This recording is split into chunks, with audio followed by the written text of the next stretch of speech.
Hello Internet, my name's Sarah and I'm here to hopefully help you learn how to save some money and have a little less stress in your life.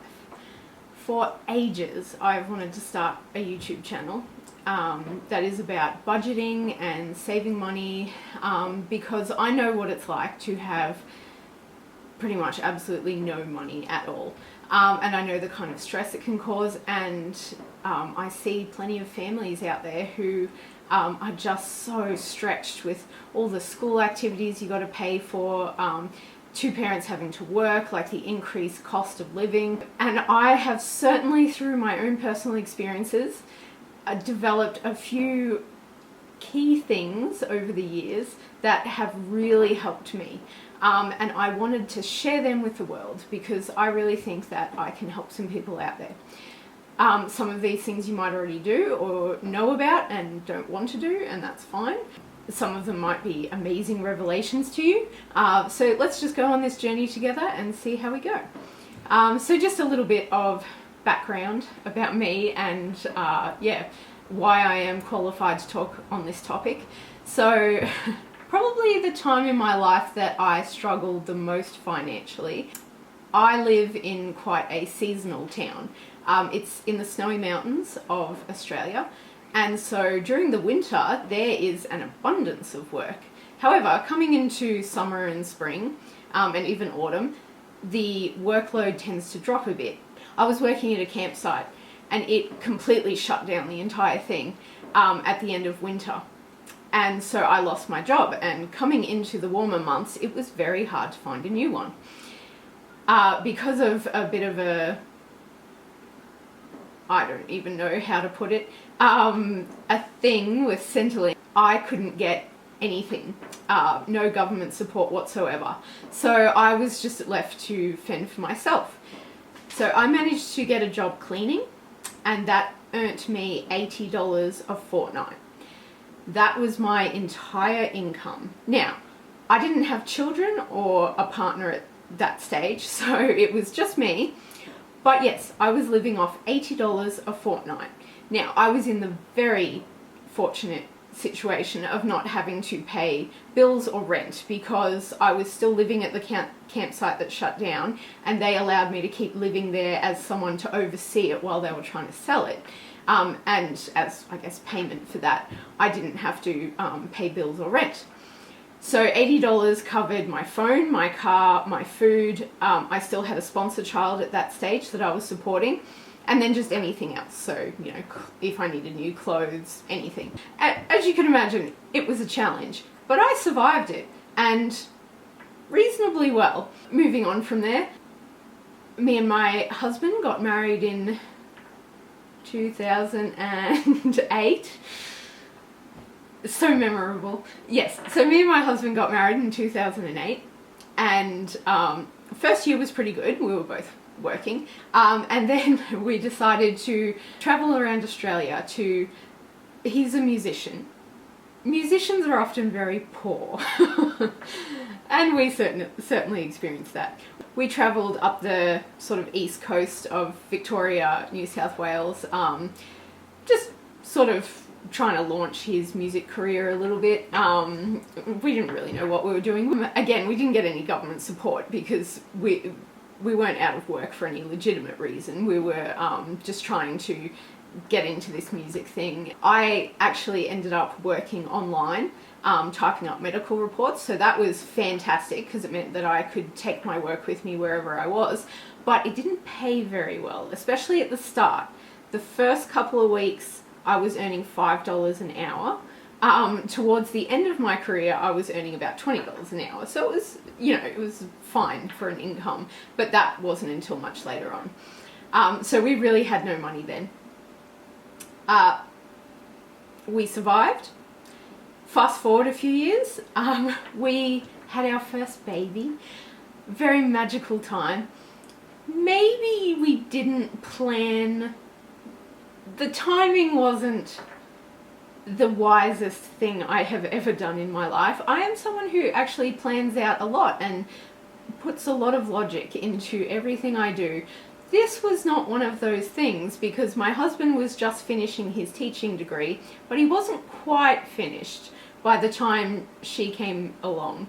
So I stopped working to be home to look after our beautiful little girl, but my husband did not have a job and he was studying.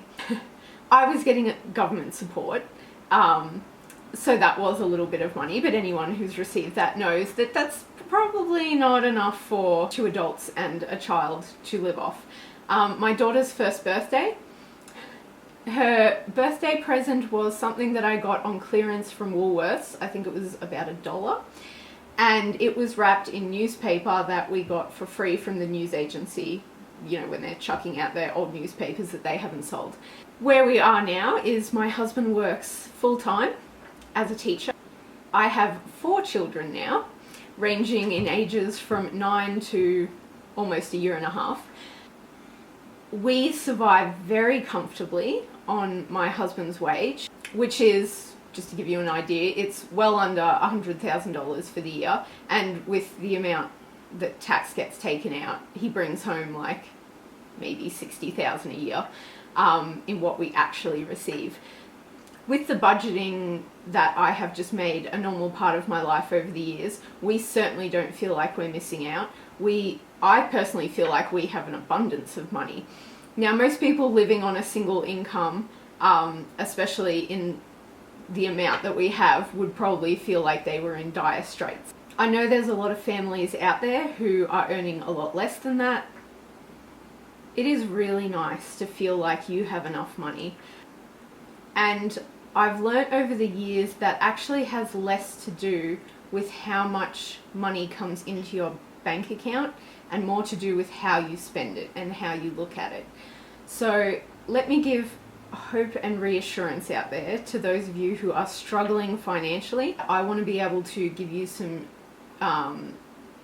ideas and tips that will help you, that will give you more money and that will just relieve that stress and give you a little bit more breathing room.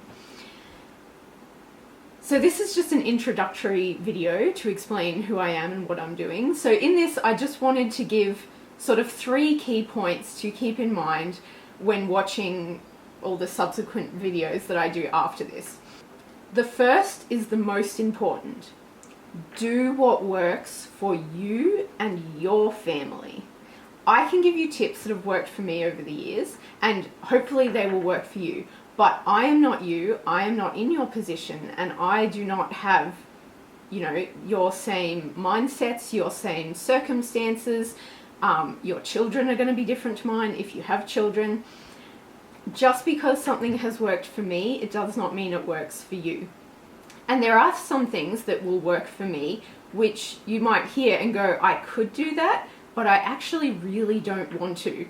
And that's okay. I'm just giving you the tools. Take or leave whatever you want. Critique it, leave comments and get back to me, because maybe you've got an even better way of doing a certain thing that I do, or you've got a completely different way that works even better, and that will help me and will help other people. So I just cannot stress enough, you know your family, you know your circumstances. Do what works for you.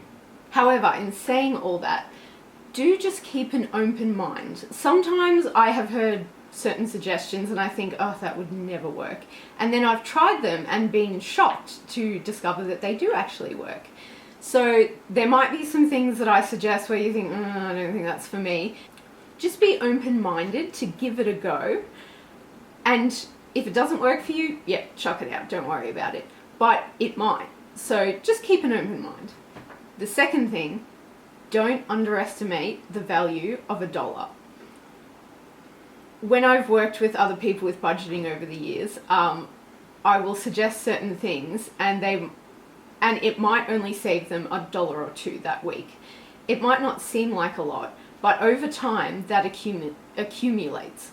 We have 3 different supermarkets in the town that we live in, and I might go to one to buy certain things, and then they might be on other things might be on special at another supermarket. So I'll go there, and I mean, it might only save me like $5, but if I save that $5 that week, then maybe the next week I can buy a certain item that's in bulk that I wouldn't be able to buy, and that will save me money after that.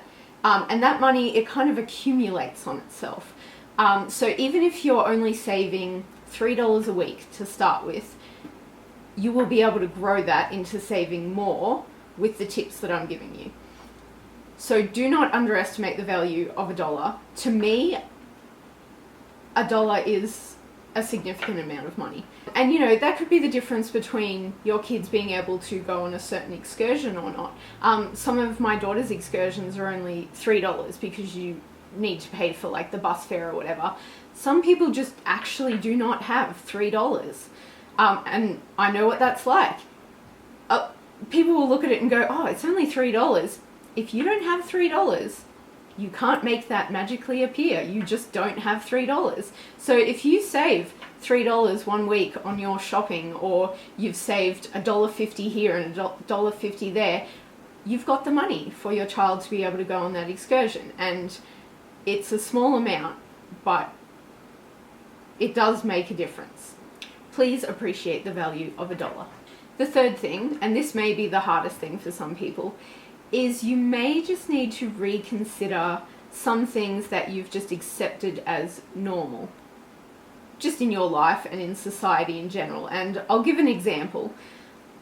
Birthday parties for children. You might already know this, but kids don't have to have a birthday party with their friends around every single year. I know, that may shock you, but my kids don't have birthday parties every single year, and we still make a huge deal of birthdays. We have lots of fun, lots of celebration, but having friends over is a lot of extra cost. So while some people might look at that and go, oh no, my kids have to have a birthday party every year, otherwise they're missing out. My children are not missing out. So that's just an example, but yeah, there are some things that I might just challenge you with and just say, maybe just reconsider whether this, like, we think of certain things as we have to do this. But when you actually stop and think, why am I doing that? Sometimes you realize it doesn't actually need to be done. So that's my introduction video. Please subscribe so you can get my latest videos, and hopefully what I share with you over the next who knows how long will be able to help you and give you some of that financial freedom.